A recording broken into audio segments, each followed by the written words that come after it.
Good afternoon, students. Today, as per the requirement of students of D Pharmacy first year, your class students wants a video lecture on this topic, traditional system of medicines or indigenous system of medicines from Unit 1. As I have provided you the notes of this topic, but you need to a video lecture. So I am going to give a video lecture on this topic. So starting with the topic, it is a topic under Unit 1. Unit 1 में जो indigenous system of medicine है उसमें आपका ये हमने notes provide करे थे. तो I am starting with the topic. क्या होता है, सबसे पहले आपको पता होना चाहिए what you mean by the term traditional and alternative system of medicine. Traditional system of medicine have been used throughout the world of centuries.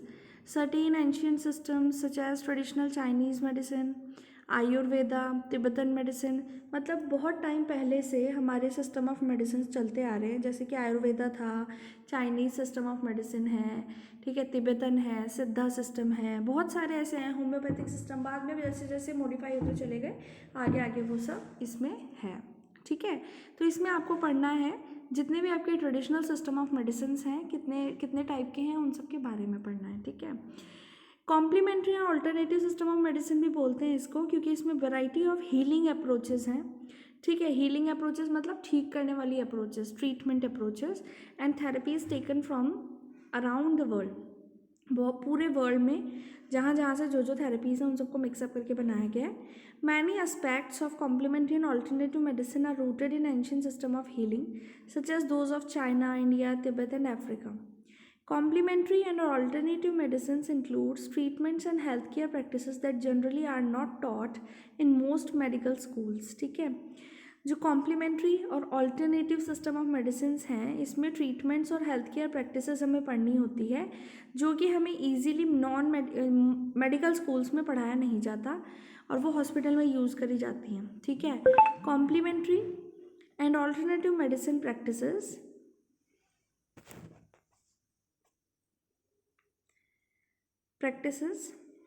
may be used alone or in conjunction with conventional medicine. जो नई new medicine आते हैं, new medicinal systems आते हैं, उनके साथ complementary system बोलते हैं उसको.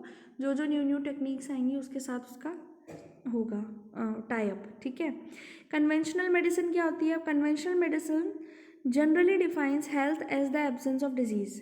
कन्वेंशनल मेडिसिन का मतलब क्या होता है? वो डिफाइन करता है हेल्थ को डिजीज़ की एब्सेंस में. ठीक है, the main causes of disease are usually considered to be isolated factors such as pathogens. ठीक है, मेन डिजीज़ किस वजह से होती है किसी भी इंसान में?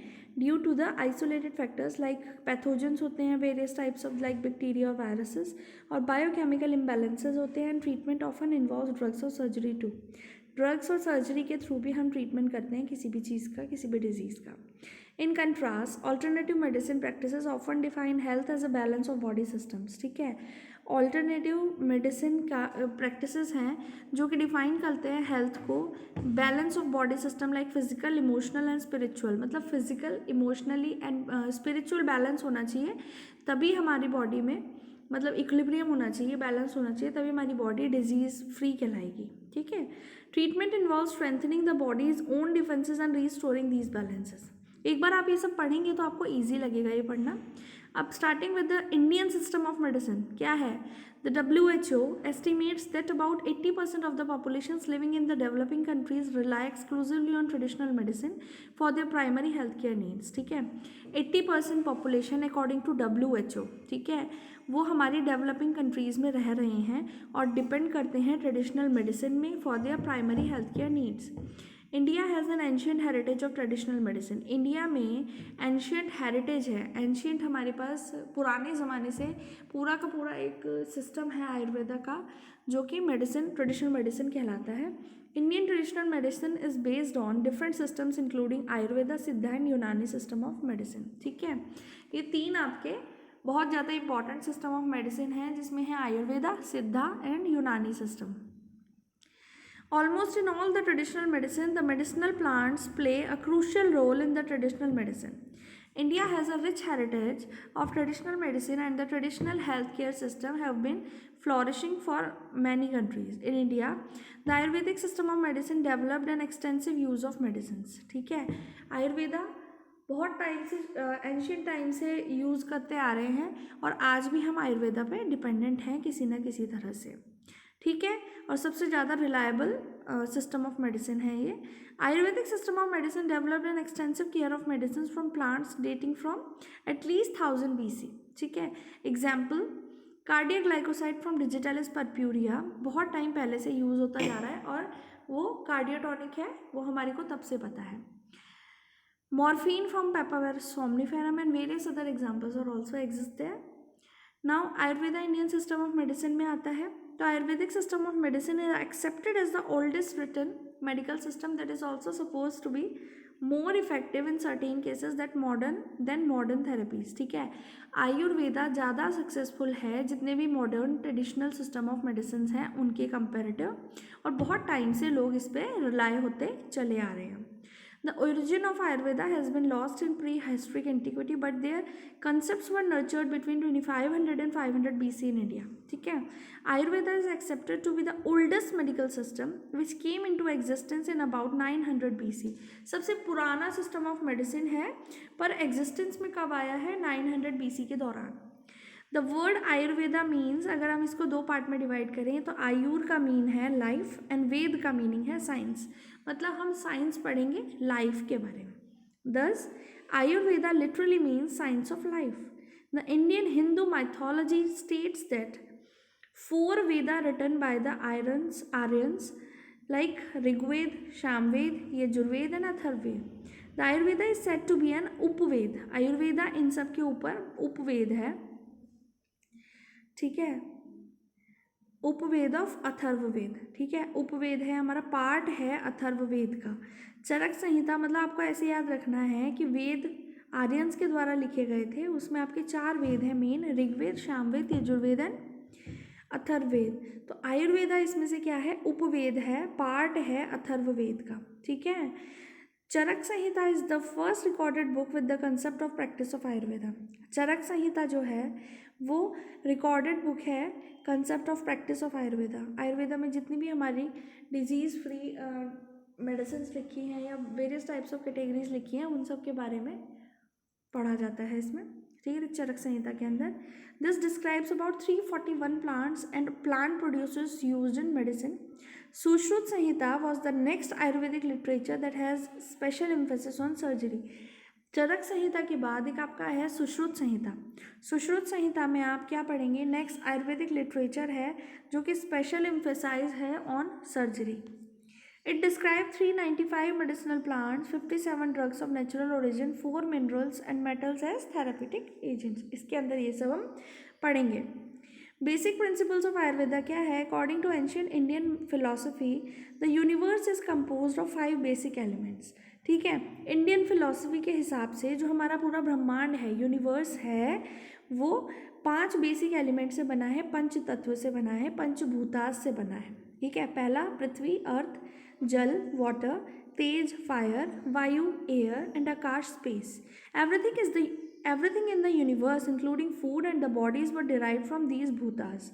जो भी हमारे यूनिवर्स में प्रेजेंट है, चाहे वो फूड हो चाहे कोई बॉडी हो, वो सब डिराइव हुए हैं इन्हीं पंचभूतास से. ठीक है, the panchabhutas are represented in the human body as the doshas. ये जो पंचभूतास हैं ये रिप्रेजेंट कैसे होते हैं ह्यूमन बॉडी के अंदर? इन द फॉर्म ऑफ दोषास, दोष. ठीक है, वो दोष धातु हो सकते हैं और मलास. 3 चीज़ इंपॉर्टेंट है, doshas, dhatus and malas. There are 3 doshas in the human body. ठीक है, 3 तरीके के दोषास होते हैं. First is vata, second is pitta and third is kapha. There are direct equivalents for these 3 doshas known as 3 doshas. इन तीनों दोषास को, वाता, पित्ता एंड काफा को कॉन्सिक्वेंटली और कंबाइनली बोलते हैं हम 3 दोषास. The factors responsible for movement and sensation in a single whole body are the representatives of Vata. जो भी फैक्टर्स हमारे मूवमेंट के लिए, जैसे हम कोई भी मूवमेंट करना है, सपोज हम जल गए हैं या हमारे को करंट लगा है, तो कोई भी बॉडी में जो मूवमेंट होता है या सेंसेशन होता है किसी एक सिंगल सेल में भी, तो वो क्या रिप्रेजेंट करता है, वाता को. It explains the entire biological phenomena that are controlled by the functions of central and autonomous nervous system. ठीक है. The activities of the endocrine glands are the representatives of pitta. जो भी हमारे एंडोक्राइन ग्लैंड्स हैं, जैसे हार्मोन सिक्रीट होते हैं, ठीक है, वो सब किसके रिप्रेजेंटेटिव हैं, और these are the representatives of pitta. ठीक है. The factors responsible for strengthening the stomach are joints, providing fitness to the limbs and refreshing the sense organs are the representatives of kapha. जो फैक्टर्स रिस्पॉन्सिबल होते हैं, हमारे जितने भी joints हैं, जैसे घुटने हो गए, पैर हो गया, हाथ हो गया, कोहनी है, कोई भी हमारा पार्ट है बॉडी का जहाँ पे भी जॉइंट है, उन सबको स्ट्रॉन्ग करने के लिए और फिटनेस प्रोवाइड करने के लिए लिम्स को, और रिफ्रेशिंग द सेंस ऑर्गन्स, वो सब किसका काम है, काफा का. These are some special areas in the body in which each dosha, namely the chest for kapha, मतलब एक पर्टिकुलर हमारी ह्यूमन बॉडी के अंदर ऑर्गन है जो कि रिस्पॉन्सिबल है इन 3 दोषाज में से एक एक दोषा के लिए. तो फर्स्ट हमारा जैसे वाता है, वाता के लिए हमारा जो ऑर्गन है वो रिस्पॉन्सिबल है लार्ज इंटेस्टाइन. पित्ता है उसके लिए डाइजेस्टिव ऑर्गन्स, एंड काफा है चेस्ट. काफा मतलब कफ. ठीक है. द धातुज सेकेंड आएगा आपका. पहला हमने क्या पढ़े हैं अभी, दोषास जो कि 3 है. Second is dhatus. Dhatus are the body constituent and form the basic structure of the body. धातु क्या हैं, बॉडी कॉन्स्टिट्यूएंट हैं और बनाते हैं हमारे basic structure of the body को, each one having its own function. The dhatus are 7 in number. Basically जो धातुज हैं वो 7 हैं. पहला है रसा, रस मतलब food juices. Second is rakta, that is hemoglobin portion of the blood. The next is mamsa, that is muscle tissue. Next medas, that is fat tissue. Next asthi, that is bone tissue. Next majja, that is bone marrow. And next shukra, that is semen. ठीक है. तो इनको आपको कैसे याद रखना है, आप इनके कैपिटल वर्ड्स याद रखेंगे, RRMMAMS. ये एक तरीका है इनको याद रखने का सीरीज़ में. ठीक है. इसी तरीके से आपको ये धातुज याद होंगे, क्योंकि ऐसा कोई भी क्वेश्चन आपसे पूछा जा सकता है. नेक्स्ट आपका आया मालाज. अब मालाज क्या है, malas are the by products of the dhatus. जो धातुज के बाय प्रोडक्ट बनेंगे, मेटाबॉलिज्म होगा, उन्हें मालाज बोलते हैं. Partly use by the body and partly excreted as waste matter after the process of digestion is over. जब हम कोई चीज़ कंज्यूम करते हैं, खाते हैं, उसके बाद जब डाइजेशन होने के बाद जो वेस्ट मटेरियल एक्सक्रीट आउट होते हैं उसको बोलते हैं मालाज. These play a supporting role while they are in the body and when they are eliminated their supporting role is finished. मतलब ये जो मालाज हैं ये एक सपोर्टिंग रोल प्ले करते हैं, और जब तक बॉडी में होते हैं तब तक सपोर्टिंग रोल प्ले करते हैं, और जब वो निकल जाते हैं बॉडी से बाहर in the form of excreta, इनका सपोर्टिंग रोल एंड हो जाता है. The useful elements absorb by the body are retained as prasad while those excreted are known as malas. The chief malas are मूत्र एंड शकृत एंड स्वेद. ठीक है. पसीना, feces and urine. The doshas, dhatus and malas should be in a state of perfect equilibrium for the body to remain healthy. अगर आपको अपनी healthy body रखनी है, healthy body की डेफिनेशन अकॉर्डिंग टू आयुर्वेदा है a perfect balance between doshas, dhatus and malas. ठीक है. Any imbalance among these constituents results in ill health and disease. अब डायग्नोसिस कैसे करेंगे. Diagnosis in Ayurveda implies a moment to moment monitoring of the interaction between order and disorder. ठीक है. Diagnose क्या करेंगे, interaction देखेंगे हमारा जो प्रॉपर ऑर्डर है और दूसरा हमारा इन ऑर्डर है, डिसऑर्डर है, sorry. The classical clinical examination in Ayurveda is called Ashta Sthana Pariksha. Asthasthana Pariksha, that is 8-point diagnosis and includes an assessment of the state of the doshas as well as various physical signs. Physical signs के base पे हम देखेंगे. Next 8-point diagnosis are नाड़ी परीक्षा मतलब pulse diagnosis, मूत्र परीक्षा urine examination, Vata Sparsha nervous system assessment, Pittadrik assessment of digestive fire and metabolic secretions, Kapha Akriti mucus and mucoid secretions assessment, Mala Pariksha stool examinations, जीवा परीक्षा टंग एग्जामिनेशन है, शब्दा परीक्षा examination of the body sounds. ठीक है, ये आपका 8 पॉइंट डायग्नोसिस है जो कि आयुर्वेदा में किया जाता है। नेक्स्ट ट्रीटमेंट क्या होगा आपका? In Ayurveda before starting the treatment person's constitutional type should be determined.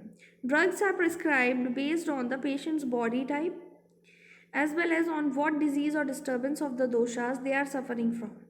Everything that might affect the patient's health, include their activities, time of the day and the season should be taken into consideration. मतलब patient की health को determine करने के लिए, examine करने के लिए हमारे को उसकी डे टू डे एक्टिविटीज़, कौन से टाइम पे क्या प्रॉब्लम आ रही है और सीज़न देखना होता है, तभी हम देख पाएंगे और ट्रीटमेंट दे पाएंगे. In other words, patients are looked at as individuals as well as in relation to their environment. Ayurvedic treatment attempts to establish a balance among the bodily humors of Vata, Pitta and Kapha as well as improve digestion and elimination of ama. ठीक है, वाता पित्ता and Kafa मतलब 3 दोषास के अंदर proper balance और digestion को improve करने के लिए सबसे पहले ध्यान दिया जाता है. Ayurvedic therapy often begins with shodhana, that is cleaning, in which Ayurvedic therapy हम कभी भी किसी भी इंडिविजुअल पर्सन की या अनहेल्दी पर्सन की स्टार्ट करते हैं तो उसमें फर्स्ट स्टेप आपका आता है ट्रीटमेंट में. ट्रीटमेंट रेजिमेंट में आपका फर्स्ट स्टेप आएगा shodhana. Shodhana means cleaning of toxins, emotional और फिजिकल, और एलिमिनेटेड और neutralize. Once shodhana is completed shamana is used. ठीक है, जैसे ही आपकी क्लीनिंग हो जाएगी टॉक्सिन्स की बॉडी में से तो नेक्स्ट आएगा आपका पैलिएटिव ट्रीटमेंट. ठीक है, पैलिएटिव ट्रीटमेंट मतलब शमाना, जो कि क्या करेगा, इंटेंसिटी जो होगी आपकी डिजीज़ की उसको ऑर्डर में लाएगा. ठीक है, वो कैसे लाएगा ऑर्डर में? जो तीनों दोषा हैं आपके वाता पित्ता एंड काफा, उनके बीच में बैलेंस लाने की कोशिश करेंगे with the help of medicine. Finally rasayana, जैसे पहला आ गया shodhana, next is shamana, third is rasayana. Rasayana मतलब rejuvenation therapy which is use to maintain health and reduce the negative effects of the disease. ठीक है, इसमें हेल्थ को मेंटेन करने के लिए और नेगेटिव इफेक्ट्स को रिड्यूस करने के लिए ये यूज़ होता है. ठीक है, this is all about Ayurvedic system of medicine. In the next lecture we are going to discuss about the Siddha system of medicine, as this topic is left in previous unit, means in unit 1, as I was like you can understand clearly from the notes, but still if you have any doubt regarding any topic you can ask in Google Classroom in comment section. So please kindly tell if you have any doubt regarding any single topic, you can ask in Google Classroom. ठीक है, immediately after the lecture of that particular topic, else I will not consider it all the things. Okay, thank you. If you still have any doubt, you can ask in Google Classroom.